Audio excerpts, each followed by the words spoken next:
news! Brandon Ingram made his return for the New Orleans Pelicans after missing 29 games.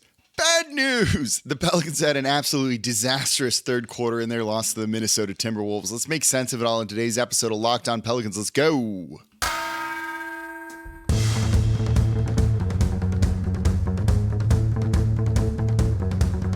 You are Locked On Pelicans, your daily New Orleans Pelicans podcast. Part of the Locked On Podcast Network, your team every day. Welcome to another edition of Locked On Pelicans, the daily podcast covering your favorite team, the New Orleans Pelicans and NBA, part of the Locked On Podcast Network, your team every day, available wherever you get your podcasts and available on YouTube. I'm your host, Pelicans Insider, credential member of the media, Jake Madison, at NOLA Jake on Twitter, here with y'all on this Thursday, day after the Pelicans lose a real brutal one, actually, I thought, to the Minnesota Timberwolves, 111-102. We'll make sense of this game, particularly the third quarter. We're going to look at Brandon Ingram, who returned. That's at least really good. And what do the Pelicans do going forward? That's today's show. And of course, thank you for making Locked On Pelicans your first listen today and every day. We're here Monday through Friday for y'all, breaking down everything you want to know about this Pelicans team, the good, the bad, like the loss to the Timberwolves, the trade talk, and we're going to look at a guy like John Collins in tomorrow's show, along with some other ones. Today's episode of Locked On Pelicans brought to you by FanDuel Sportsbook, official sportsbook of Locked On. Make every moment more. Visit FanDuel.com/LockedOn today to get started. So, this was a tough game. This is a game that should leave a bad taste in your mouth, a 111-102 loss to the Minnesota Timberwolves, a game where the Pelicans led by as many as 12 in the first half and looked like things were going to be okay. And then WTF was that third quarter, and we'll look more at that in the next segment. But I want to start with Brandon Ingram returning. This was at least good for the Pelicans. This was important. He was supposed to fix things, right? He was supposed to get the Pelicans off their 5-game losing streak. He was supposed to get their offense going. He was supposed to show that this team is really good. So to have a game like this feels a little bit like a letdown. It's not even a little bit like a letdown. It feels like a big letdown. You should be frustrated with this one. But looking at it a little bit closer, and that's kind of my job here, right? You see a couple of things that maybe makes this understandable to a certain degree. I don't want to give them a blank pass on this one because that third quarter was freaking bad, y'all. But Brandon Ingram was on a minutes restriction. He played under 26 minutes in this one. They subbed him out in the first quarter after playing less than 4. They were very clearly limiting his minutes, meaning he's not going to have kind of an outsized impact on the team in this game, just doing what he can and not really always being able to be out there. So you're running a suboptimal rotation because of that. He was also very clearly rusty. Very clearly rusty. He was 4 of 18 from the field. 22.2% for 13 points. Did have 5 rebounds, 5 assists, looked like himself at times too. There were a couple of fadeaway shots that he hit. A couple times he got down low, really attacked the basket hard, didn't really convert. The 3-point shot wasn't there at all as he was 0 for 6. New Orleans shot terribly from 3 in general in this game outside of 2 dudes in CJ McCollum and Devontae Graham. Thank you, Devontae. And it was just rough, but this is understandable. The guy's missed 29 straight games, 2 months of action. He wasn't going to be perfect. You knew there was going to be a ramp-up period. And I was on ESPN radio with Gus Cattengill saying, like, don't think he's going to look like Brandon Ingram of old, playing 38 minutes, going out and scoring 40 points. There was going to be a rough kind of adaptation adjustment period. It's unfortunate it just happened. But it was expected. We should have known that this was going to be a thing. This makes sense. So it helps put a little bit of context around it. Doesn't mean you shouldn't be frustrated with some of the play that we saw, but at least it kind of makes sense. And that's what I felt is kind of going on with this team. Everything makes sense. Struggling without Brandon Ingram and Zion Williamson makes sense. B.I. coming back, not being himself, makes sense after 29 missed games. It's just unfortunate. It's just unfortunate. And you just kind of do the shrug emoji of like, what should be happening here? Probably this. That's why I'm not really panicking when I see the team sliding in the standings. I don't really know what else was supposed to happen here. This makes perfect sense to me. It's unfortunately going according to a pretty awful script. Some of the things, though, in this game didn't make sense. That third quarter, which I'll look at a little bit more in depth in the next segment, didn't make sense. Some of the offense that we saw out there on the court when they were trying to generate points didn't make sense. Let's start with Herb Jones in this one. 0 for 5 from 3. Bombing away at times. And throughout a lot of this game, I kind of liked that he was taking those threes. They were leaving him open. You know what? I know he's not shooting well at all this season. It's been pretty rough, frankly. But if they're going to give you an open three-pointer, just take it. At a certain point, you hope the threat of him shooting either is going to get the defenses to bend a little bit, or the shots will just go in and burn them. But then you look at Herb Jones, who going into this game was shooting under 29% from 3. Going 0 for 5 probably isn't right. You have Trey Murphy starting out there too. If Herb is going to go 0 for 5, wouldn't you prefer those shots to go to Trey? Now, he only took 3 threes in this. He only took 5 shots total. Herb was 2 of 9.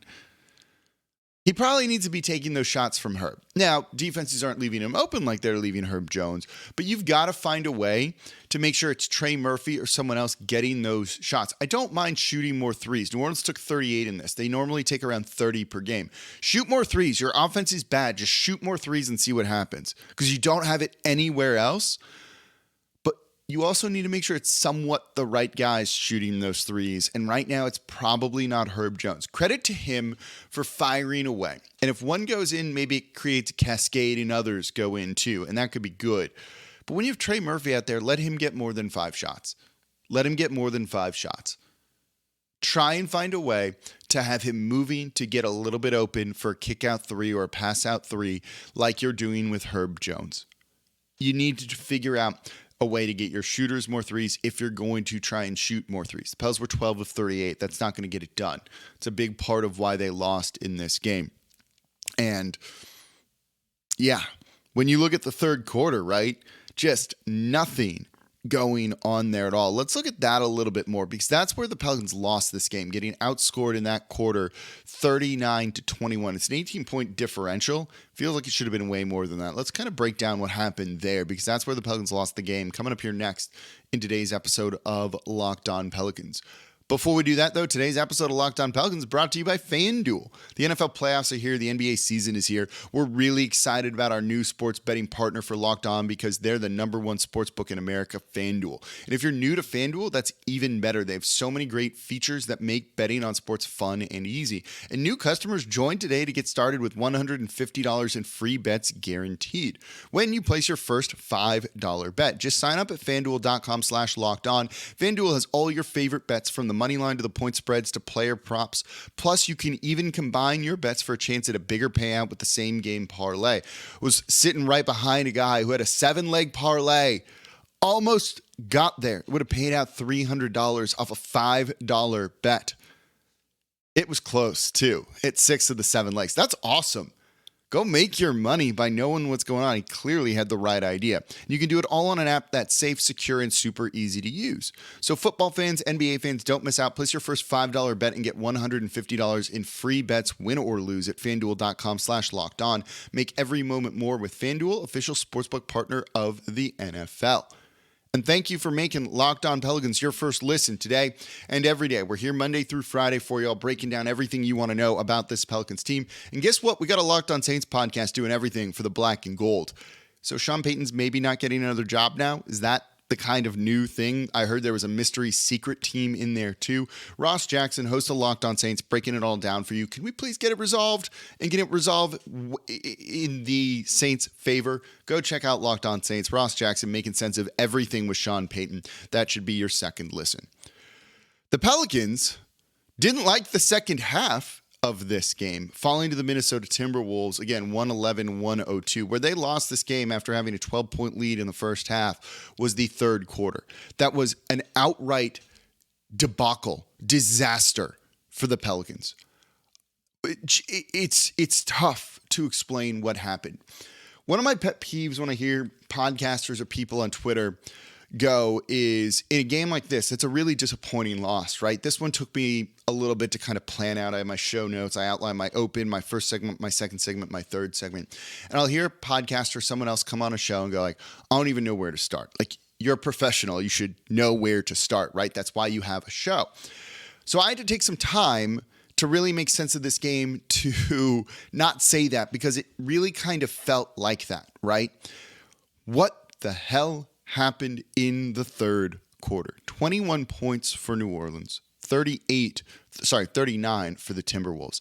You had Anthony Edwards, who had 20 in the first half, come in and score 11 points just like that. Right off the bat, within the first 3 minutes, I think, of the third quarter, they had no answer for him. He finished with 14 in that quarter. The defense just completely fell apart. Anthony Edwards was slicing them up. He was making threes, and he got into a groove and a rhythm, and it just opened things up for every single other person on that roster. Kyle Anderson was making shots. Rudy Gobert was making shots. D'Angelo Russell also hitting shots.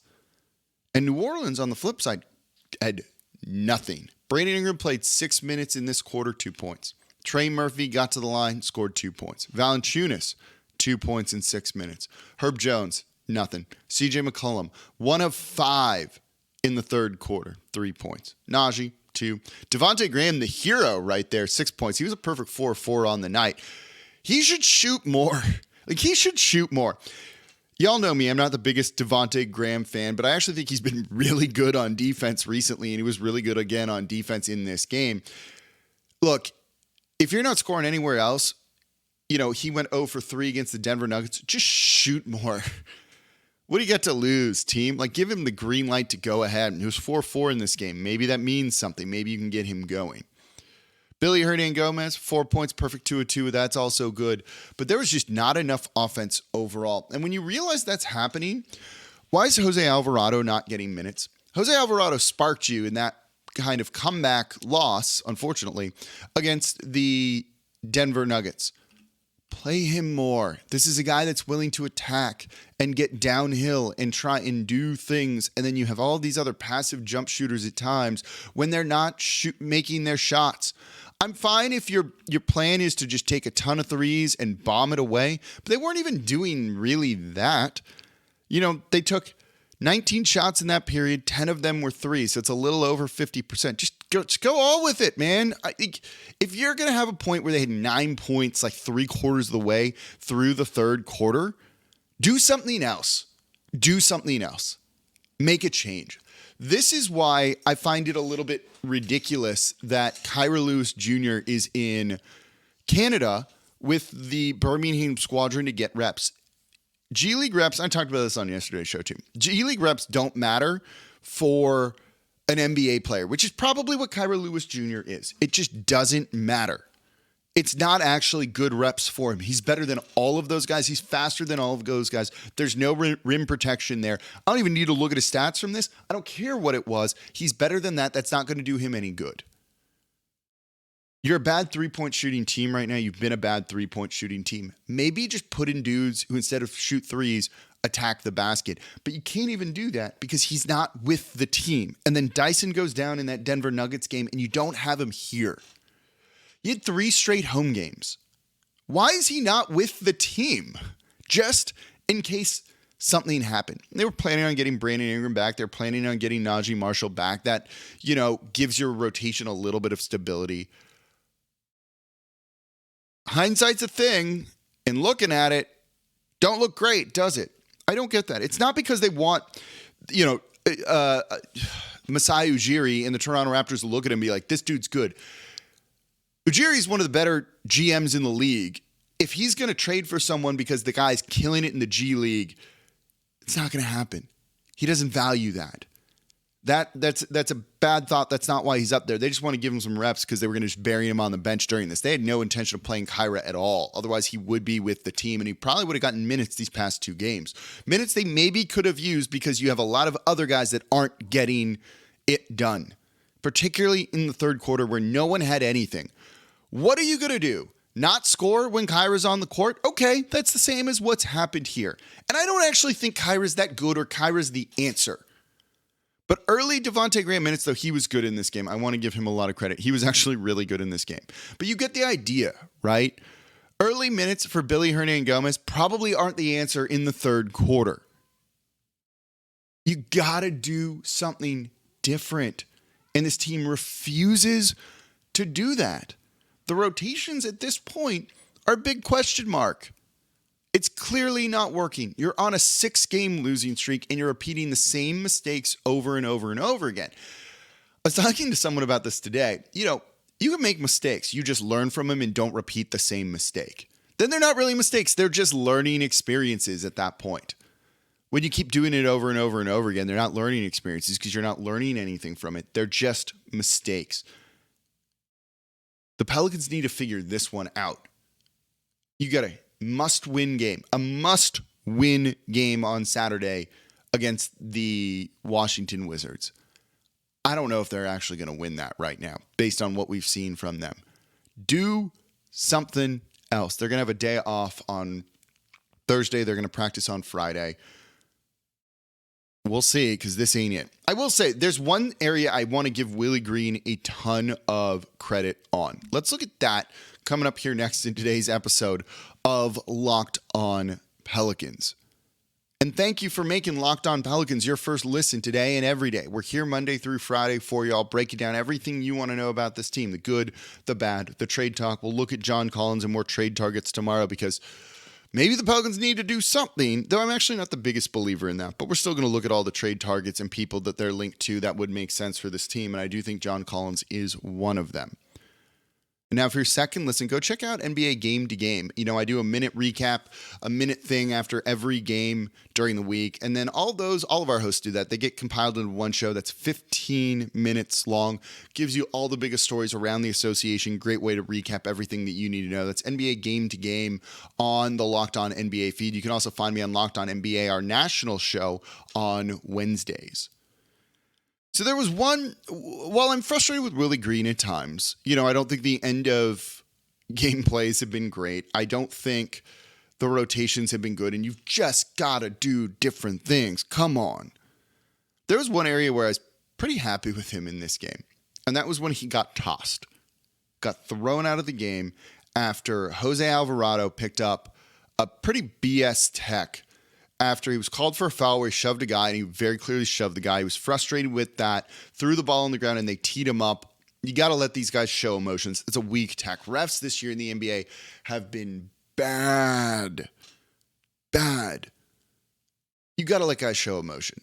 And Willie Green stood up for his guy, for his player, and got right in the ref's face and quickly picked up 2 techs and got tossed.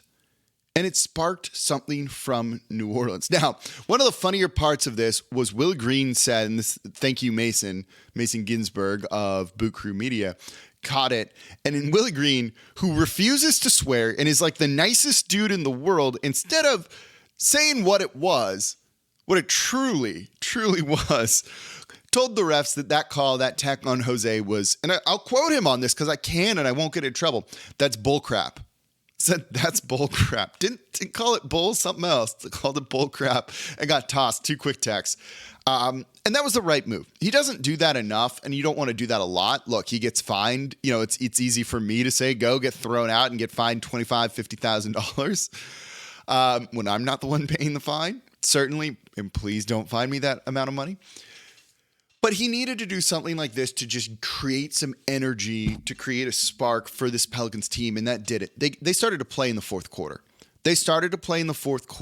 But unfortunately the hole was just too big, and the defense wasn't there, as you still had guys making shots, just random players at times for the Minnesota Timberwolves. D'Angelo Russell hitting a 3, Jaden McDaniels hitting a back-breaking 3 at times too, that just was a little too late. But it sparked something. It also got Jonas Valanciunas back in the game, and he went a perfect 3 of 3 in that quarter, finishing up with 2 putbacks in that period as well, really helping New Orleans. I don't know why they don't play enough through him at times. Maybe it's because you have guards that really struggle to get him the ball. But again, it speaks to the rotations with Willie Green. I haven't been thrilled with some of the stuff we've seen from him recently, but sticking up for your player, getting the ejection, knowing you're going to pay the fine to just spark something, the right move at the right time. It got the crowd right into it. The Smoothie King Center was going nuts. It was rocking. CJ did some weird stuff during some free throws where he just kind of stood in the middle of the lane talking to a ref, holding up play, which allowed more fan boos and stuff and chants to rain down on the refs and maybe rattle them and the Timberwolves a little bit. It's actually a pretty fun time in there despite what was unfolding in front of us when it came to the game. But the big takeaway from this is, look, BI is going to be a little bit rusty. He'll get it back. He'll end up being okay. But they got to make some other changes. They've got to make some other changes to try and pick up a win here and there. They're only half game up on the Los Angeles Clippers right now. I'm not panicking. This makes sense to me. None of this seems out of the ordinary. This is all kind of what I expected. Doesn't make it less disappointing. Doesn't mean you can't try some other things to try and get some wins and not just be content with this, which is what it feels like the Pelicans are right now. And I know they're not, but stop making some of the same mistakes over and over and over again. And we'll see if things change this weekend. But tomorrow, we'll look at some trade targets for the Pelicans. Maybe they really need to make a move. John Collins and others, that's coming up tomorrow's episode of Locked On Pelicans, so be sure to listen. That's going to do it for this episode of Locked On Pelicans. As always, I'm your host, Jake Madison, at NOLA Jake on Twitter. And I'll be back with y'all tomorrow to look at trade targets.